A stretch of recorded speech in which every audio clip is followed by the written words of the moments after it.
Join us as we take a journey to the Highlands of Scotland on the 2nd of January 2025.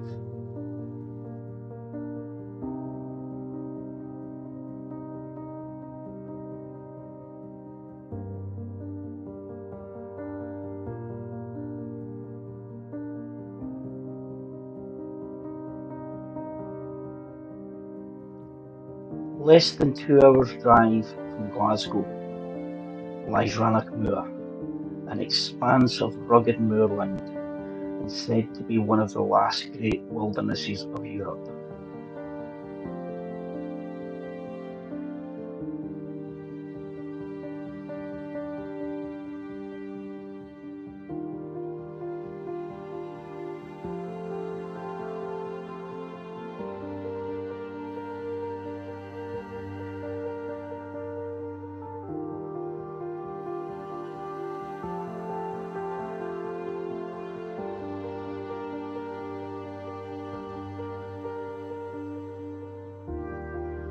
This expanse of boggy moorlands to the west of Loch Rannoch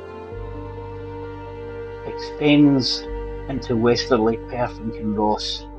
It heads north to Loch and also touches the northern parts of Argyll and Bute to the southwest.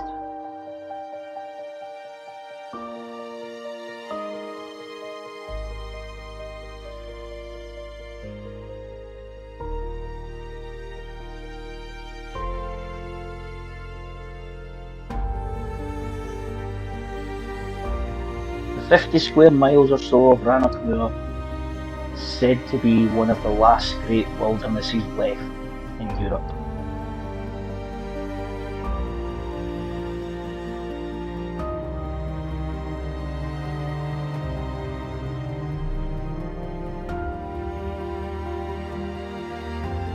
As you head north across the moorland, a large black mass will soon come into view. It is that of the Rannoch Moor, Gaelic for the great herdsman of Earth.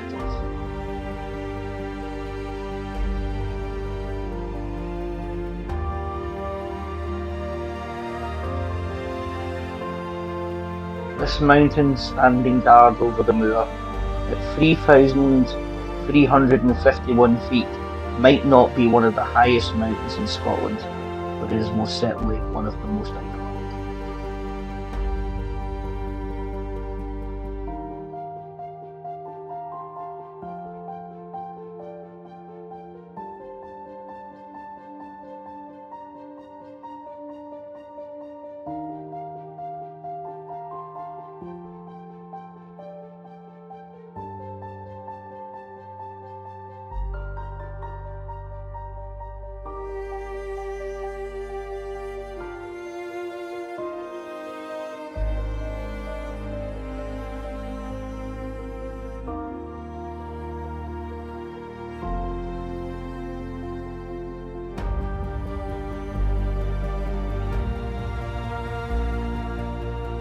If you drive north past the Rannoch Moor, the landscape suddenly takes a dramatic change, no longer having a wide expanse of moorland as you drop down into the dramatic splendour of Glen Coe. It's a sudden transformation where you find yourself walled in on either side, Three Sisters on one side, and the imposing and terrifying Rannoch Ridge on the right. Glen Coe is rightly known for its beauty and its splendour, but it is also just as well known for the infamous massacre that took place in the Glen on the 13th of February 1692, when the MacDonalds of Glen Coe were massacred by government forces who had been staying with them for over 2 weeks in a breach of Highland hospitality.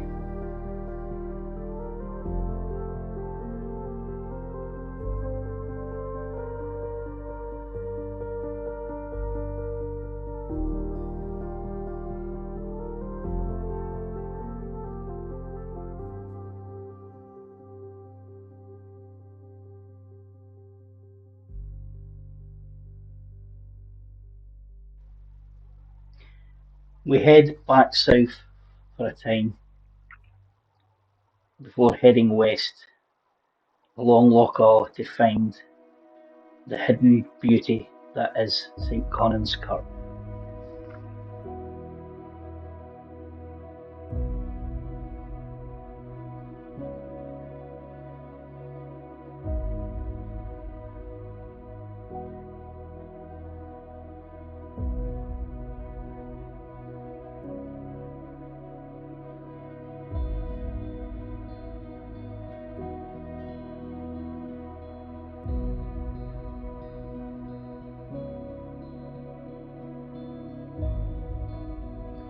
Built on the shores of Loch Dochart, the church architecture is unique in the way that it incorporates most of the styles of churches found in Scotland and beyond.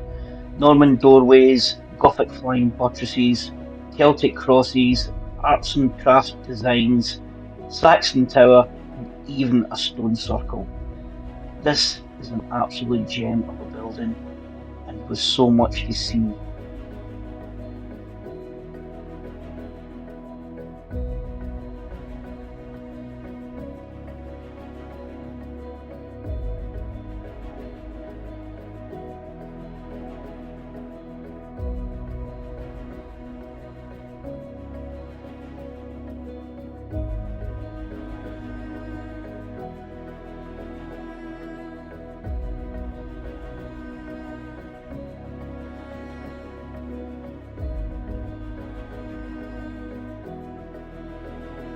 The kirk is no less spectacular on the inside.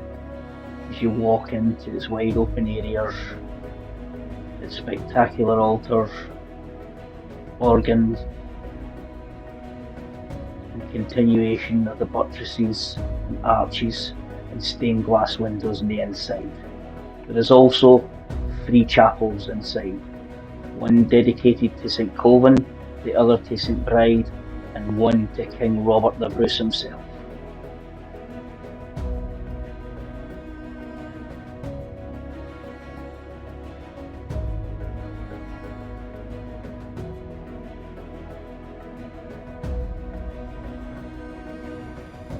Choir stalls stand to the centre of the church, magnificently carved with the clan crests from the families of the surrounding area, including MacGregor of Glenstray, whose clans owned the lands to the top of Loch Dochart.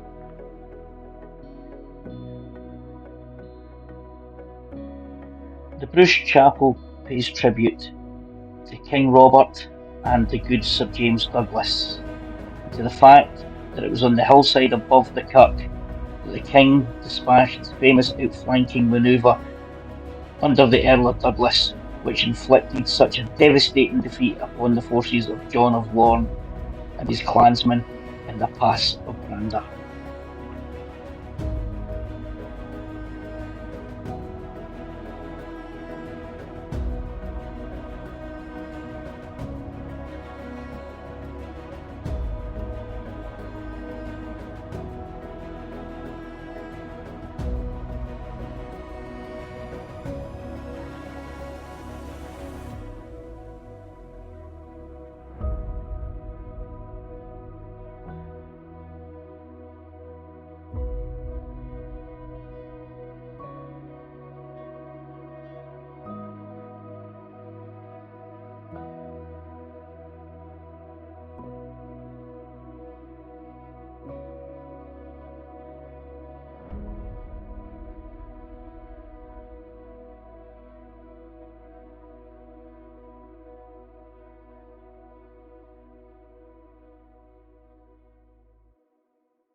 There is as much to see on the outside of this church as there is on the inside, and if you ever get a chance to visit, take the time and enjoy it, including the cloisters to the side of the kirk.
At the top of Loch Dochart stands the magnificent Culhern Castle, the power base of the Campbells of Glen Coe.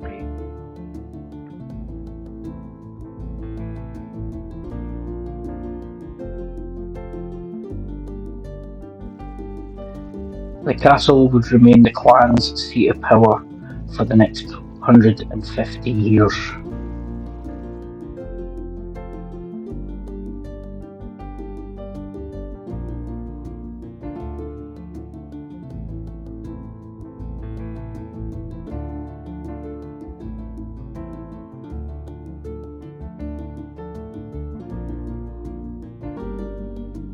Culhern was the first of a strategic point in which the Campbells tried to expand their influence and power over the rest of the Highlands.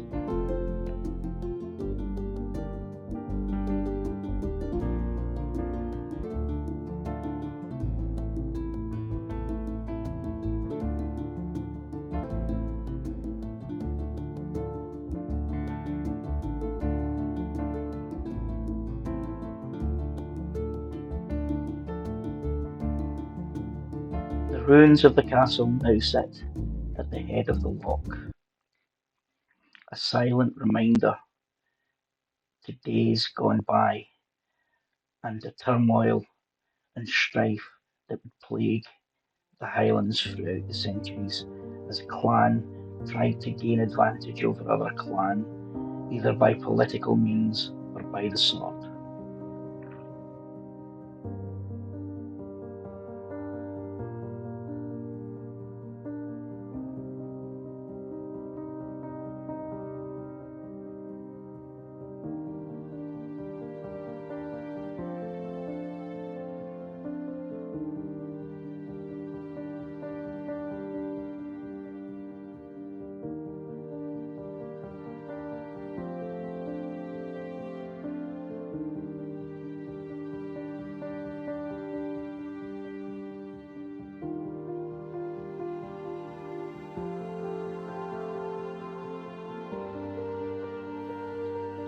As we head south, we have time for one more stop at the shores of Loch Dochart to see the ruins of Dochart Castle.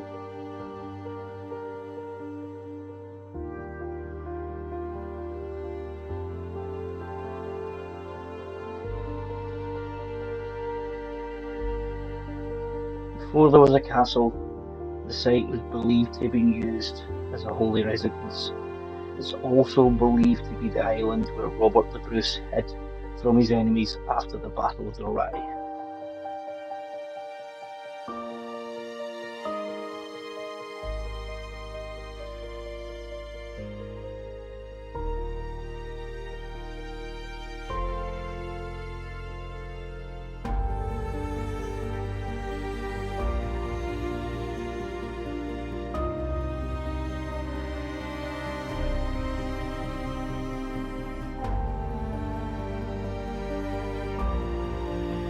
The castle was built between 1583 and 1631 by Sir Duncan Campbell. It was eventually burned down in 1646.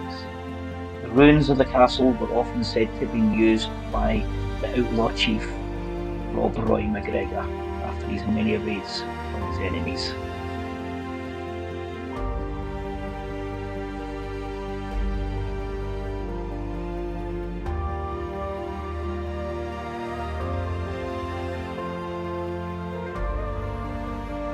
Thank you for watching, and if you wouldn't mind liking and subscribing to help this small channel grow, hopefully we'll be able to put out some more content soon.